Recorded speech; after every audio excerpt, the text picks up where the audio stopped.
Wow, we did it. We finally did it. After all these reviews, we finally got to my favorite movie!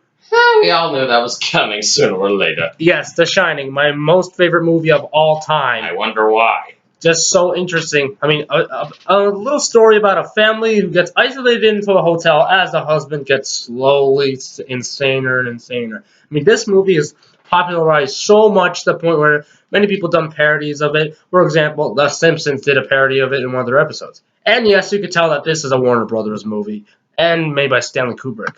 Of course! Stanley Kubrick is the perfect person to direct this movie after his fantastic directing in Full Metal Jacket. And yeah, my controversial choice about giving that one a 6 out of 10. I take that back. Make it a 7. So, IMDb gives this an 8.4 out of 10. Interesting choice. And Rotten Tomatoes gives it 89%. On the Metacritic, give it a 61%. Anyway, so this movie starts out in Colorado, where we get a nice view of the mountains, followed by a lot of creepy music for some reason. Where Jack is starting to go to his interview about the whole Overlook Hotel thing.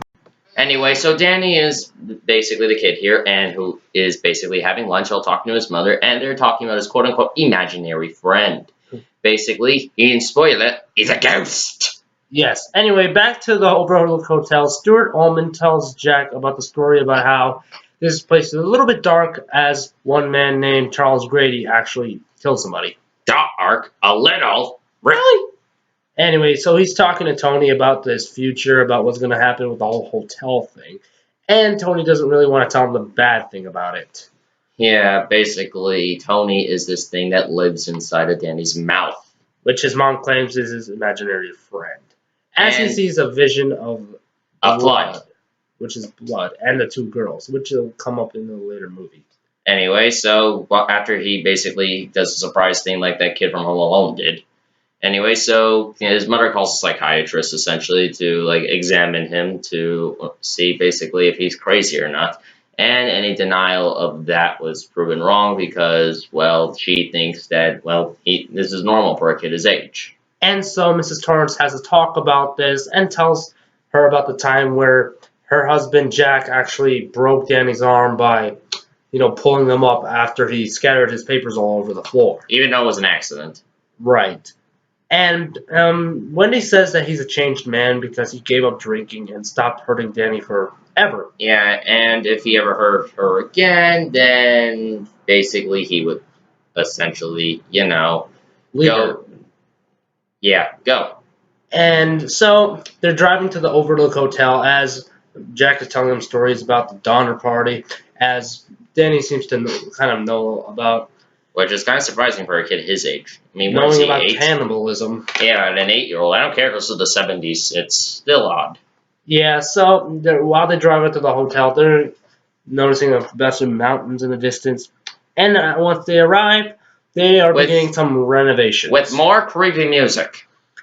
And so Stuart Ullman decides to take it. Remember those pictures right away. They'll come back later. He decides to give them a tour about the whole Overlook Hotel as he shows them the Colorado Lounge. Well, Danny decides to play with some darts. In the game room. But things turn out to the worst when he notices the 2 ghost girls. Hello? And so Stuart Ullman shows Jack and Wendy their nice room. Yeah, it seems nice. But things turn to the worst. Anyway, after showing them the hedge maze, he shows them some more outside stuff. And then after that, shows them the gold room, which is basically a big ballroom with a bar. Hey, just for it being called the gold room, Mr. Krabs would have a field day there. And so they get introduced to Dick Halloran, which is the chef of this place, who takes Danny and Wendy on a tour to the kitchen. Yeah, and essentially, somehow he knows what to call Danny. Which is Doc. Yeah. What's up, Doc? Which Wendy kind of questions. So how does he know? We never know. He shows them the pantry room, and Danny starts having a vision about what he was saying. And when they leave, he offers Danny some ice cream, only to reveal that he's going to have a talk with him about this. And he basically describes about what shining is, basically talking to somebody without actually opening your mouth. And Danny does not want to really talk about Tony since he actually brought it up. Yeah, so basically, meanwhile, Danny wants to talk about something that happened in room 237. Because he grows curious about the room, and Halloran tells him to stay out because there's obviously danger in that room. Stay away, you'll go nuts. That's because Halloran is a very smart man, and he knows all about shining because he does it himself, as he mentioned before. So then, the next month after this, One month later, Wendy brings Jack some breakfast. At first seems nice. Oh yeah, by the way, by record, the shot is actually mirrored. And so Wendy and Danny go for a little walk around the hedge maze, which actually is really big. It really is. And that's when Jack notices, because he's actually looking at a real model of the place. With more creepy music. Because he's just doing nothing there. And like I mentioned before, he's looking at a small model of the entire maze. Yeah, and he's memorizing it, sort of. Yeah, and that's when Danny and Wendy actually went to the middle part. So in the next morning, she's making some food as Danny is just playing. Until he comes upon room 237, which I would just be like, okay, he told me to stay away, run. And when he doesn't want to go in there, he completely bikes away. And then we get to Jack typing on his... He listens to orders. This is starting to remind me of that show I watched when I was a little kid, where they had that in episode. What was it called? The Backyardigans? Do not mention that stupid Nick Jr. show! Oh, sorry. Even though I did like it as a kid.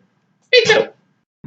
Anyway, Jack gets pissed off at Wendy for interfering as he's trying to work on his typewriter, and she tells him that there's a weather forecast of snow coming, which pisses him off more because he just wants to be left alone. Yeah, this is Jack's insanity going a little bit more up because, he technically just wants to go. And when he gets pissed off that she wouldn't leave, he makes a new rule with her, telling her that she can never come in when he's working, which just makes him more ignorant and selfish just the way he is. And once she leaves, he just resumes working on his typewriter like nothing happened. Transition to next morning as Wendy and Danny are playing in the snow. As you can see that Jack is literally slowly getting insane just by that look on his face. And Wendy's trying to contact somebody, but since the phone lines are down, she cannot contact anybody for help. But luckily she transitions to something else, and she uses the radio to talk to the Rangers that are far away. Anyway, so Danny is continuing to play with the cycle when he notices those two little girls again. And basically they're just like, come play with us, Danny. Come play with us, Danny. Come play with us. And then basically he gets another vision of, well, that. Ugh. Ugh. Yikes. Yeah, I covered my eyes too. Anyway, so essentially Danny finds where his dad is. Wearing a Mickey Mouse t-shirt. Yeah, of course. I'm back, everybody, and I'll cover this next couple of seconds.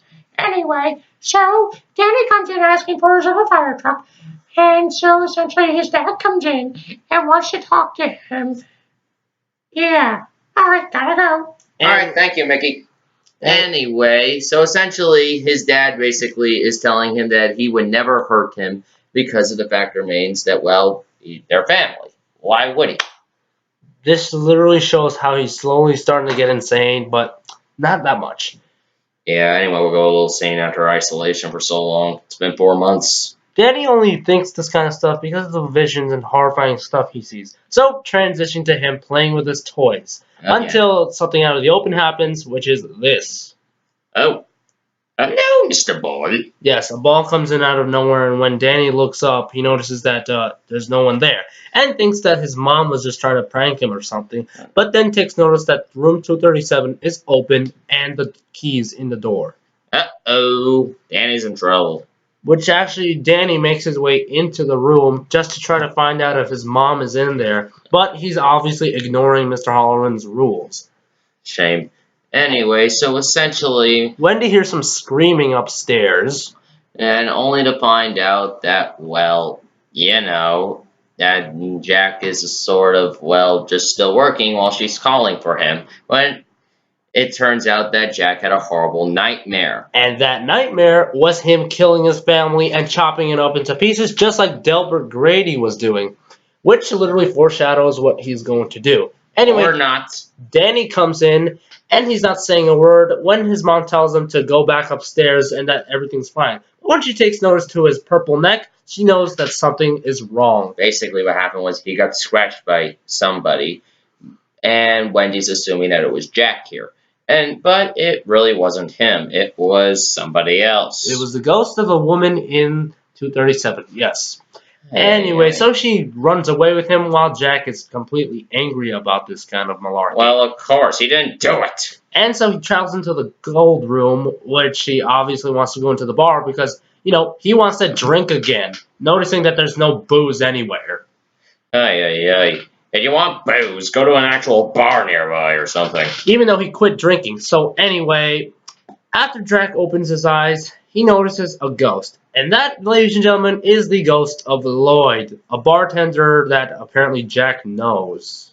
Even though he's actually dead. Sorta, kinda, not, I don't know. Maybe. But this is all just a figment of his imagination as he orders a drink. Yeah, and he was worried about $40 in his wallet. When he gives him his drink, he's happy about it and just tells him about some of his life problems, which was actually what's going on with his wife and kid. Yeah, and basically, well, he listens to him, but in reality, he puts him up to a test of some kind. Not just that, but he's also just talking to an imaginary figure, and he's not really drinking anything. And not even really a test. So, when he tells about what happened and when he broke Danny's arm, he seems a little pissed off about it, and pissed off due to the fact that his wife keeps reminding him about it. Even though it was 3 years ago. And so his wife comes in running with a baseball bat and ends up telling Jack that a woman tried to strangle Danny, which is why he had that purple mark. At first, Jack kind of assumes that Wendy's going a bit insane, even though he's the one who's going insane himself, and asks her what room it is in. And basically she said 237. Anyway, transition to the first normal scene of the movie, which is in Miami, Florida, but apparently Danny is shining, hollering to come into the hotel. Anyway, Jack Torrance immediately enters the bathroom of room 239, only to find out that there's nothing there at first, but if you look, there's someone in the bathtub. And when Jack actually takes notice, that's when he notices a naked woman in there. At first I thought it was that guy from It again, but I was wrong big time. Just from the time periods first, but... And Jack's hormones kind of control him as he's actually starting to put on a smile after seeing this. And guess what? Perverted Jack face. And this is where basically the movie went rated R. That's when the woman actually has a lot of scars. And it's an old woman as Jack goes away, completely freaked out and disturbed of what happened.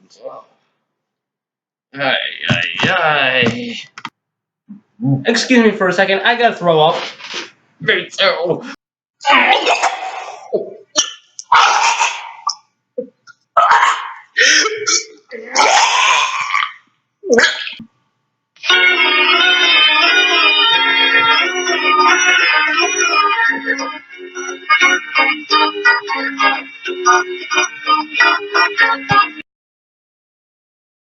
Anyway, seriously, that was bad. Anyway, Jack talks to her and tells her that we shouldn't get Danny out of here because he wants to really fulfill his responsibility, and because Wendy disagrees with him, he gets really, really pissed off. But not before seeing that blood again in the elevator. Remember that. He wants to fulfill his responsibility, so instead of going with Wendy, he decides to stay there. And throughout the scene, he scolds Wendy for it because, he's acting like a jerk now. And that was slowly going nuts. And so he leaves. And when he comes to this end of the hallway, he notices that there are a lot of balloons and party streamers all around the hall. Balloons! It's all around because, obviously, we see our ghosts here have been having a party. Okay. Anyway, so Halloran tries to call them, but realizing that he can't, he obviously calls the forest station again. And the operator for help. And he tells them that he will try to call them and let him know what's going on. And Halloran agrees with that, so then everything will be okay for now. As he tells them there's a kid there. Anyway, Jack goes back to the gold ballroom as it's full of all these ghosts. back in time to the 1920s. Yes, as I was getting to that, they are in 1920s style clothing. Of course, it was 1921. Anyway, he goes back to the bartender Lloyd and asks him for some more, but instead of giving him the money, he says it's on the house. Well, the drinks are on the house. And so Delbert Grady, by accident, spills some drinks onto him and suggests that they go to the bathroom to try to get it all off and clean. And this is the exact same bathroom that reminds me of Target. Okay, this movie was sponsored by Target. Anyway, Jack asks Mr. Grady about the time where he chopped up his family and killed them all, then killed himself. And Grady honestly doesn't have any recollection of that at all because, he's a ghost. And this, I guess, in their time, in their view, this takes place in the 1920s. Or maybe it was before that. Anyway, Delbert Grady tells Jack that Danny is trying to lure a person into the hotel to try to get help. And that person is Dick Halloran. And when he tells them about the time when his girls did not like the hotel, he told them how he corrected them, aka killed them. The same thing he did to his wife, trying to convince Jack to do the same. Anyway, Danny keeps on saying the same word over and over again in his sleep, red rum. And obviously Wendy's trying to calm him down and tell him what the heck the matter is. But then Tony comes in saying that Danny's actually not there right now. Yes. Since he's unconscious. He's fully possessed his body, everybody. Okay, well, obviously, other shows would come to use that later on.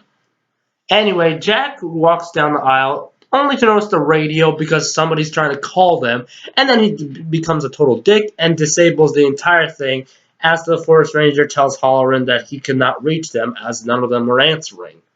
But that's only because Jack disconnected it. It would not work anyway. Anyway, so Halloran's on a plane over to Colorado to figure all this stuff out himself because he's a bit pissed off. Well, of course he'd be pissed off after that one. Maybe they're not worthy of taking care of it or can't take care of it. So he calls his friend Larry to set up a whole snowcat for him so that he can get up there safely. Yeah, but he's wondering why, because it's 5 hours away. Not just that, but it's in this cold weather, so he rents a car just to get over there. As he's listening to the radio, and we see that Danny is watching more Looney Tunes, which is what you guys can't notice because there's no sound, but anyway. He's watching Looney Tunes, but that's actually different from the book where he was watching Sesame Street. Anyway, Wendy goes downstairs to go try to talk to Jack about this stuff, but noticing that he is gone, things start to get a little creepy as she looks at the typewriter, noticing that every word that he's ever wrote is the same exact sentence. I mean, it all says, all work and no play make Jack a dull boy. And it's a complete waste of time because all the work that he said he was doing was just this in different formats. What's the point then?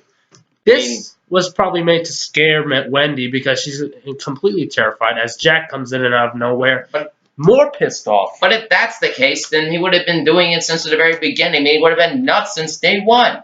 Right. When he gets pissed off that she's down there, she claims that she wants to talk to him because why not? Yeah. Another vision coming in from Danny, and now Jack starts to get more grumpy at Wendy. And the reason being, he does not want to leave the hotel and complains to her about how he wants to fulfill his responsibilities. Why? Because he agreed to do it for the hotel. Yeah, I mean, at this point, it's been like 4 months in or something like that. This is probably the most infamous and great scene of the movie because of how... No, it isn't. Yes, it is. A lot of people like this movie. This is not the most infamous scene. Maybe people like it, yeah, but it's not the most infamous. We'll get there. What's the most infamous? Oh, I'm saying this is infamous because of the way these two are handling a situation together. Because honestly, this is literally how true this is how they portray husband and wife arguments in the book, in this movie too. And anyway, the Joker, everybody. And so she hits him in the head with this because she's obviously going insane herself. But Jack is more insane in this movie than her. Completely knocking him out, she drags him over into the kitchen, attempting to lock him into the pantry closet. The sad part is that's the most logical thing in the movie. And the fact in the book, spoilers everybody, the thing is Danny and Wendy both locked him in there so they can escape. Yeah, but to be fair though, 1 or 2 people, that doesn't make that big of a difference. Anyway, so completely disoriented, she locks him in there. Yeah, while Jack is just trying to lure her to get out with epic fails. Yeah, apparently she cannot go anywhere because, you guessed it, he tells her that he has disabled the radio and told her to go check out the snowcat. And he's only doing this in a creepy voice, so she runs all the way to the snowcat just to try to figure out what the heck the problem is. I mean, in the huge blizzard that's being shown. And when she comes into the garage It full is of revealed snow, that he unplugged the engine. well, a piece from the engine, that is, Yeah, which is really terrifying him to see. and him basically just being more of a douche. Right, because this is literally how he's going to trap them. Anyway, while he's still locked in, somebody knocks on the door, and that somebody is Delbert Grady, trying to convince him of what happened. You know, I don't know why. He's actually reminding me a bit of Keith Ledger in this scene a bit when you think about it a second. I mean, with the way he's acting, considering he actually did end up playing the Joker as well, it's almost like this movie's actually a hybrid of him. Yeah. Anyway, Jack wants another chance to, do the business with Grady by killing his family, and Grady unlocks him. Also, it doesn't get revealed, but he gives him a fire axe. And Danny comes into the room, Still saying red rum, over and over again. But this is just a message that he's trying to portray to warn us that something bad is going to actually happen. It's actually ironic that Tony is the good guy. Right. Well, Tony was never bad from the start. Yeah, it's just from the beginning he was just hanging out with him. Anyway, when he takes Wendy's lipstick, he decides to draw the word red rum onto the door. Notice how he's drawing it a bit backwards. Yeah, because when you spell it backwards, it actually has a really different message. Because when Wendy actually looks in it through the mirror, it reveals that it says murder. Uh-oh. That's when Jack tries to break in. Yeah, basically, this is the most infamous scene in the movie. Yes, I take it back from what I said earlier. Told you so. Anyway, so when he tries to bust open the door, he makes a really dumb joke. Oh, hey, Wendy, I'm home. Hey, Wendy, I'm home. Right. Anyway, that's the only way for him to break in. But when he's coming up the stairs, only to find out that Wendy and Danny are actually hidden in the closet. Well, actually, not in the closet, though. Bathroom, my mistake. Huh. How did you make that mistake? Anyway, so he comes through the door. Danny's revealed that he can get out, but not Wendy. She's actually stuck because the window won't close right away. Because that's just how everything works. Dude, why didn't she just use the knife to smash the window so she could get out of there? I don't know. Ay. That makes no sense. It doesn't. A lot of people think of that, apparently. Yeah, well, they're not wrong. No, they're not. Jack tries to bust open the bathroom door with his axe, which is the most famous scene in this entire movie. And most infamous. Yeah, he scares the fuck out of Wendy over this kind of stuff because she's actually holding a knife to prevent her from getting killed. As Jack rips a hole in the door and sticks his face into it in order to say this. Here's Johnny! Yeah, he tries to come in, but when he cuts his hand, it prevents him from coming inside. That's when Halloran comes in with a snowcat, and Wendy realizes that help is on the way. Anyway, so essentially... It gets worse from here on. Basically, he realized that, somebody is coming, so he has to deal with them, quote-unquote, I guess. Yes, just like what Brady said, correct them. Yeah. Wendy's more emotional about this because now she's scared because of what could happen next. Which actually Halloran is coming in to find out what's going on, and Jack hears it and wonders who the hell is coming in. When Halloran goes around asking if anybody's in there, he's in a very tough situation where this scene actually makes everybody's jaw drop. As out of nowhere, Jack comes in and strikes him in the chest with his axe. And Danny can see it because obviously his psychic powers of Tony allow him to see this. And when Jack hears his screaming, he goes after Danny, who is actually shown that he's coming out of that kitchen counter. Anyway, so Danny's runs, and basically Wendy's looking for him. So while they're looking, as a result of that, this scene happens. Out of nowhere and completely random and weird, as this weird bear suit guy was sucking his dick. Big lipped alligator moment, everybody. Anyway, so Danny runs into the maze, and Jack is actually trying to follow him. Yeah, basically, he's basically trying to, like, stuff like on how he wouldn't hurt him, even though we all know he would. Yeah, that's when he notices his dead body. Yeah. Time Which to is get out kind of of freaky. And that's when she sees a party of dead people. there. Ugh. Basically, at the same time, it's partially a warning. Tell me about it. That's when everything just starts going weird, as Jack is actually looking for Danny right into the hedge maze. I don't know why. This movie's actually starting to remind me also of Scooby-Doo on Zombie Island. Right, that's exactly where this blood elevator comes from. Really? No, that was a joke. And that's actually this is where it comes from, because this is the infamous scene. Well, not really.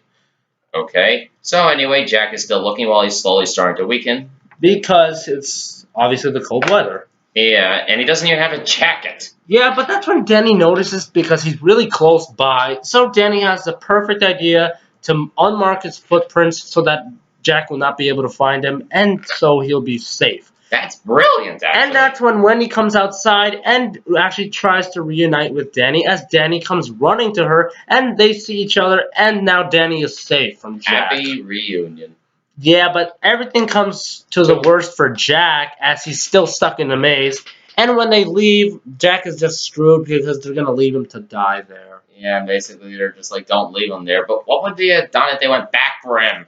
Doesn't matter, they probably wouldn't be able to find him, as Jack is just completely weakening out and a meme was born. freezes in the morning to death. And so this is the end of the movie, where it zooms in on a picture in the 20s where Jack is actually part of it. Now, this is a weird thing, because since Jack died on hotel property, In the 70s.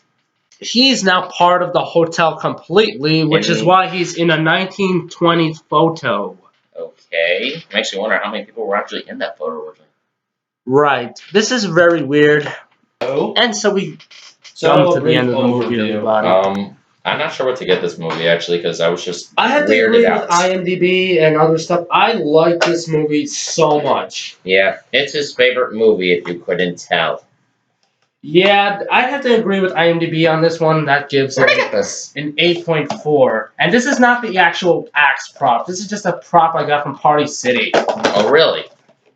Don't get me started. Okay, so enough of that. I remember you telling me how you thought this movie was scary. Yeah, it was. It's Is that what you don't like this movie? Partially. I mean, I know it's meant to scare people, but there's too much horror music, even in general. I don't mind it. It's actually nice. There's too much! Yes, it might be too much, but who knows? Who knows? I know! Yeah, so basically, I'm not sure what to get this movie just because I was spooked. Real bad, weren't you? Yeah, won't be surprised if I have nightmares tonight. See you in the next review. I gotta get back to my golfing. 4